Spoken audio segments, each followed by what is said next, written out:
IGN's Up at Noon, brought to you by BeFast, the chuggable shake made to fuel your next-gen marathons. Previously on Up at Noon. Hey, Brian. What do you got going on here?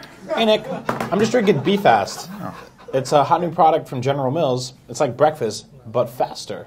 They're actually sponsoring Up at Noon this month, so I thought I would give their product a delicious try. That's C-Razy. Hey, wasn't it your B-Day last weekend? Yeah, it was, but unfortunately I got divorced. Whoa, I could have swore you just had a B-A-B. I'm hoping that if they make more of these, they can extend past breakfast, and maybe they can do lunch and dinner. Hey, did you know that when I was in college I played D1 B-ball? BeFast. Don't drive angry.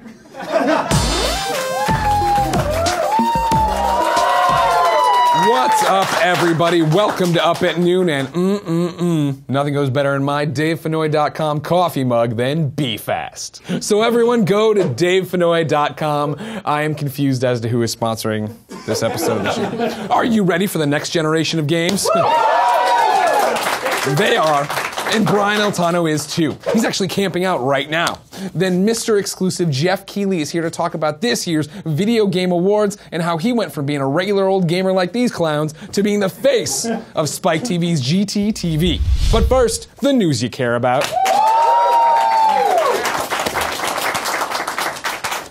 The PlayStation 4 launched this weekend. That's right, we did it, Shu. Give it up.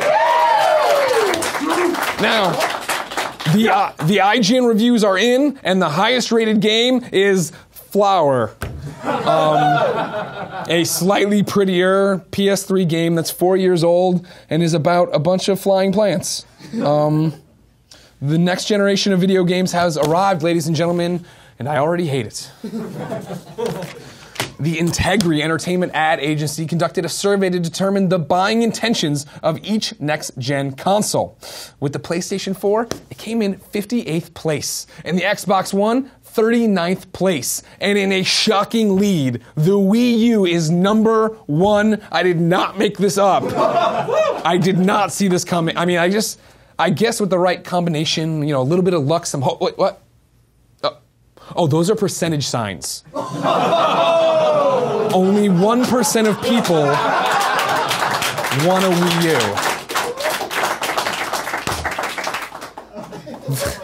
The 1% is probably just one guy. He's probably just one guy named Jose who really likes Nintendo. Jenna Jameson. Nope. That's not her name.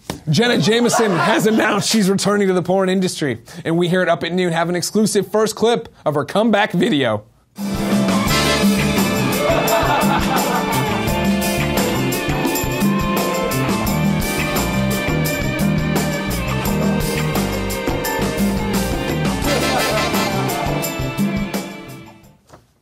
That clip, you know, went on just the right amount of time.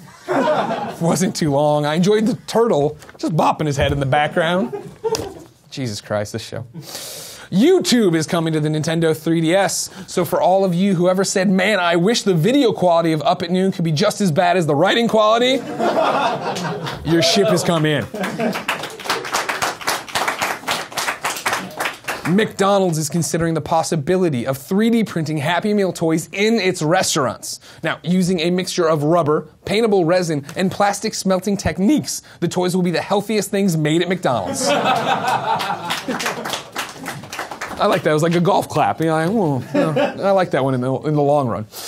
And finally, with the PlayStation 4 launching last Friday, we sent a man on the street to camp out at midnight. Now you can cheer. Thank you.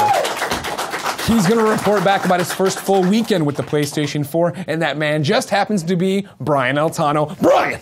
Yeah! Hey, Greg! Yo, man, I can't wait for the PS4. It's coming out any day now. Brian, are you still at the store? The PlayStation 4 launched days ago, Brian. You're supposed to spend your first weekend with the PlayStation 4 and report back to us.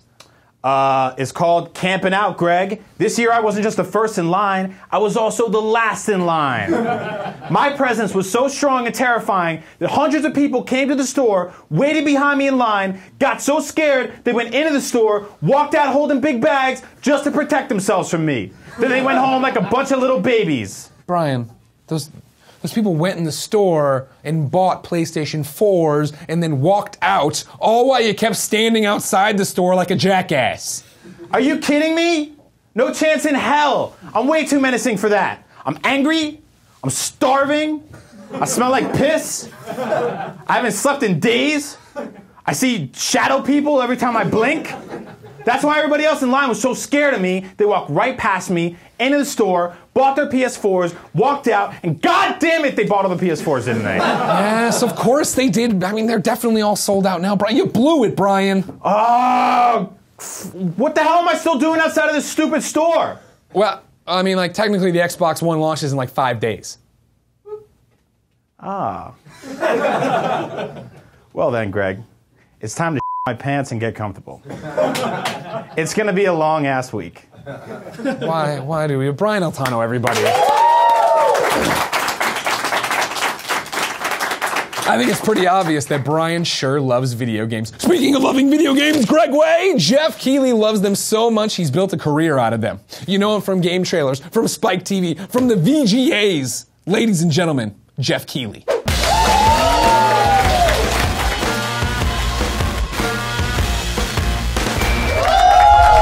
As I live and breathe, Geoff Keighley. Not much. How are Good to see you. It's great to be over here. All right, first question. Have you ever thought about pronouncing your last name Knightley? Because yes. The Dark Knightley. I think about that. That show Just like sounds Keira Knightley is my sister. Right? Well, see, there you go. I didn't think about that. Yes. All right. Yeah, Knightley. Actually, it's a British name. Town kind of about 2 hours north of London, and they pronounce it Keighley over there. You go there, there's like the Keighley Ford dealership and McDonald's of Keighley. It's like it's I like how it started off cool, like there was going to be like a castle, and then it's like, oh, it's McDonald's. There's a McDonald's, exactly. Right. But it's still it's fun. So it's north of London. Geoff, thank you so much for joining us. It's great to be here. You are a big deal in this video game industry. I'm excited to have you here. I just love games, and I love the people in the industry, and it's been awesome for 20 plus years to cover games. Yeah, so like bring people up to speed. Right now, game trailers. You also organize this VGA's business. Yes. You have a whole bunch of things going on. Where did it all start? How did you get involved in all this? Well, I started as a kid. The first thing I ever did was I was growing up in Canada, and I'm so sorry. Toronto, come on, close to my heart. But it's like Canada. Everyone was playing games when I was a kid, and when I was like in the 7th or 8th grade, I loved all the old adventure games. So like Sierra, LucasArts Adventures. I just grew up. My parents were great. They bought computers for me, and I could play these games. And then one day, I loved Sierra games so much, I just wrote them a letter in the mail and said, "I love your games so much. Like, how do you make them?" And I got a letter back from them, like in the mail, saying, "That's great. We'd actually love you to be a beta tester for our games and tell us what you think." So they started sending me. Did your head explode? I was like, "What?" And then I know they sent me this letter, and then like 2 days later, they sent this package of like floppy disks of this game called EcoQuest 2, and they're like, "We'd love you to just play it and tell us what you think." Yeah. So then I played it. I started to give feedback on that, and then this became a relationship with. It was. I was a kid, I was a volunteer, I was just playing like Gabriel Knight, all these like Leisure Suit Larry, classic adventure games. Leisure Suit Larry, just what a young boy in Canada should be playing. Exactly. So that's how I got my education, exactly. Yeah. When I was like 13 or 14. So I did that, and then what happened after that was I was on CompuServe at the time, posting about games all the time. And because I had played the games early as a beta tester, when people get stuck in adventure games, I could provide hints to people. Yeah. And then one day an editor from a magazine sort of saw all these posts and said, "Hey, this guy seems to know a lot about games. He seems like a good writer. Let's hire him in to sort of start doing freelance reviews." And then back in like the early 90s, I just started writing about games and visiting developers and meeting like, Will Wright, John Romero, John Carmack, like all these guys back in the early days. And I loved meeting them. I thought they were such cool people, and that really snowballed into like writing about the people behind the games, and then starting to do TV stuff, internet stuff, and it's sort of grown from there. What I love about you and your career is how you've been able to evolve, and the stuff that obviously starting a video game awards show, pretty good. Good job on that. I don't take credit for starting you did it. You did. You founded it. You designed the statues. No, you got the Elijah Juice crew out there. No, I actually, the funny thing was I was at G4 at the time doing a lot of stuff at G4, and then Spike, I remember, made this announcement saying they were going to do this video game awards. And it was actually, they decided to do a video game awards before they even started the channel. And the channel launched, I think it was like in 2003. And I remember going to Vegas for the first VGAs, didn't have any involvement with Spike, and I went there and I was like, wow, this is so cool. They want to really like pay tribute to our industry in like a big, bombastic way. And it was I think it was 2 or 3 years later I started to do more stuff with Spike. But yeah, it's cool to see how our industry has evolved. That's what excites me, is like new things that can kind of spread gaming to a more mainstream audience, right? So I was always writing for the enthusiast magazines, but then after college I did Entertainment Weekly, started to do more TV stuff. Like I love being able to evangelize how awesome our industry is, and kind of, you know, both of us, we've sort of grown up with this industry now, and it's awesome. So now, yeah, we get to do VGAs, we get to do like E3, get to, you know, just like cover this industry, and there's so many fans around the world that can see all this stuff. The big thing I like that you've been doing recently are the final hour stuff. Thank you. Those are fantastic. If you haven't seen these, go get the apps and all these other things. And it's an interactive magazine article in a way, right? But there is video and there's things in movement, and it's just like, it's one of those things as we've seen magazines die off, right, and then internet come up, but then YouTube start taking over where everything needs to be 30 seconds. Yeah. Entertain me in 30 seconds, right? Yeah, no, and that's what, you know, those things are great, and I used to write them for GameSpot back when I was in college. I wrote like the final hours of like, you know, Half-Life was the first big one that I did, like in '98, I think, or something like that. And I left them behind for a while, and yeah, with the introduction of the iPad, I said, hey, here's a cool opportunity to really dive in deep to a game, and as you said, not just do a text article, but put video, put interactivity around it. So I did Portal, did Mass Effect, did Tomb Raider. Haven't announced it yet, but I might as well tell you I'm doing Titanfall. It'll be coming out next year, which will be cool. Exclusive. So sort of behind the scenes look at Respawn and what they're doing with that game, which I'm really excited about when it comes out in March.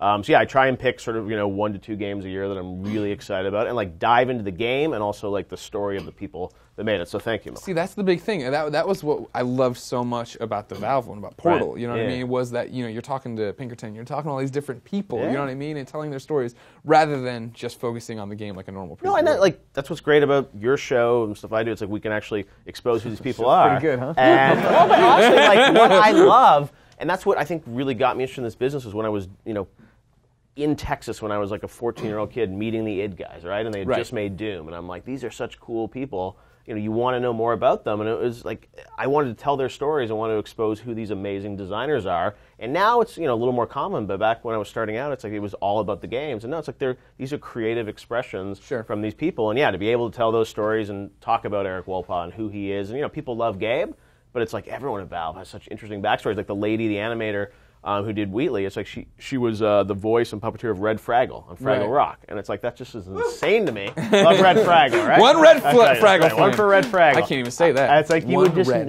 love Red Fraggle. So that was like I find out these things. I'm like, that's so interesting, and of course gamers love that too. So it's those have been fun, and I definitely want to keep doing them. I'm so busy I can't do as many as I probably want to do, but with the right story, I love to kind of dive in. Yeah, what's an average day like for you anymore? When are you playing games? You doing TV shows, playing award shows, putting out apps? Yeah, I mean, I clearly play working weekends. Usually like weekends. So it's like, you know, I travel so much, right? That's the one thing is like it used to be I could be a writer and just kind of sit at home, play games, write reviews. Now it's like I'm traveling to be on camera at all these studios. Like today I'm flying up to Vancouver, doing something there, then I'm back here in San Francisco next week. So yeah, it's usually like weekends, and I unfortunately don't have a ton of time to play MP stuff. I literally have to like carve out a day and say like, we were talking before, it's like, tomorrow is like Batman, Arkham Origins Day. Just like play all the way through a GTA. That was like a massive weekend binge of playing the game like for 40 hours all weekend. So yeah, I don't get to play as much as I used to, but like I love to play all the big blockbuster games and also smaller ones. Like I loved Brothers this year. I thought that was just like such a really like different, compelling game. Right. So yeah, and especially this time of year, like we're playing a lot of stuff for VGAs to kind of figure out the nominations, which will be announced in a few weeks. Right. So now this VGA is coming up this what? Yep, December. December is when it's up. Yep. What do you got? Well, how many exclusives you got lined up this time? What are we going to see? Well, the thing is, getting an Uncharted trailer. What are we doing? You're going to show me this next gen Batman? I keep reading about. Come on now. No comments on what we are announcing, but no, it's. You know, the funny thing now with VGAs is it definitely has a reputation like E3 as being a big place for developers to come out and kind of show their games. And I see the threads on the internet, and I think it's just based on speculation of kind of past history of what we've done. So, of course, this is going to happen this year. And it's like, it's great, though. I mean, the developers are like, they're great partners, and it's cool to work behind the scenes with these guys. Like last year when we did the Phantom Pain with Kojima, like he had pitched me that idea almost like 2 years earlier about like what he was going to do and like the whole thing about Moby Dick Studios and all this, and I'm like, you are absolutely insane. Like, this is never going to happen. And they're like, no, it actually happens exactly as he says, and you know, people go crazy for it. So it's fun to kind of work with these guys to figure out how to tease things, and I like nothing more than surprising people. And that's like, those are the moments at E3 we love, where it's like, hey, here's a cool surprise you're not expecting, and luckily like a lot of stuff doesn't really leak, and people, you know, sort of think they know what we're doing, but it's really just based on history of like, oh, well, Naughty Dog's done stuff, they're past 3 or 4 games have announced at VGAs, so like of course they'll announce something this year at VGAs, but who knows? We'll find out. Yeah, I'm sure we will. There may be twists and turns coming. No, I don't believe it for a sec. Right. Has the big change been, was in the beginning of the VGAs, was it hard to get people to, hey, we want to debut this, we want to do this, exclusive list, and that's the game? Sure. I mean, I think initially the show was really, it was an awards show. That was sort of taking the, the kind of thinking of the Emmys, the Oscars, all those shows, and kind of translating that to games. And then what I think we've all found over the years is like, as gamers, we want to see new content on games. Right. And it's like we want to celebrate the best games of the year, but we also want to look forward to what we're excited about. I mean, that's what E3, that's what IGN is built on, right? It's like these first looks at all these great games coming out. So it was just sort of a natural evolution, I think, and every year more and more people wanted to give us great content. It was a huge platform that they could announce these things on. And it's great because it's sort of 6 months away from E3. So it's like you get some big surprises at E3, and then you come back to the VGAs to sort of get a first look at the next year. So yeah, it's just sort of naturally evolved, but there's always that tension because, some people rightly think the awards are very, very important, and it's like, oh, it should just be an award show. Yeah. But, you're never, the VGAs and what it is, you're not going to be able to get that kind of TV and digital platform with the show if you were just doing awards. That's a great thing that a lot of people do, but we love to blend those things together, and that's the magic of the show, is like that anticipation of what is going to be there, Miller. Yeah, you tell me. But you won't, because you're a jerk. No, I mean, we wouldn't want to spoil the surprises, I know. But there's a lot. I will say that this year we are fully into next gen, so we're going to get to see a lot of really cool next gen games inside of the show, and I think you're going to see more kind of developers and executives and kind of bold-faced names from the industry on stage. Do you feel like part of it?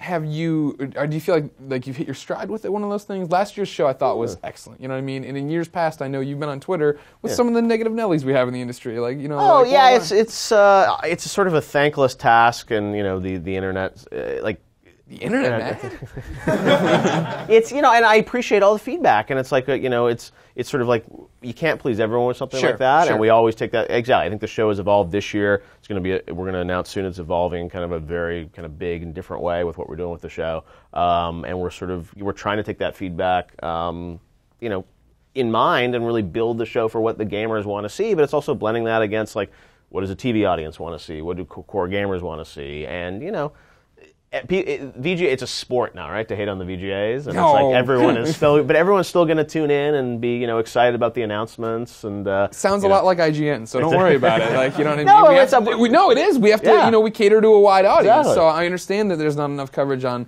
this indie game you want, and why is Call of Duty getting all these things? Well, it's because people are clicking on Call of Duty. They want to read about Call of Duty. We have to give them that kind of content. Right, and we always get that. It's like, oh, of course, only the big blockbuster games win VGAs. And then I think it was last year with Walking Dead, people were like, whoa, it's like we thought it was going to be, Black Ops 2, and it's like, wait, how is this game winning awards? And monocles fell out. No, and people people forget, like, over the years, like the Limbo guys were on stage, or like, Genova and Kelly were on stage for, I think it was for Flower, and it's like we've, had a lot of really cool developers that we get to expose up there. But yes, people go back to sort of the dude bro moments of, the Cliffy B Awards show, and it's like that's not what it is, and Cliff's in the show, and he's a part of it, but our industry, as you said, is wide and diverse, and it's a great platform to celebrate what it means to be a gamer.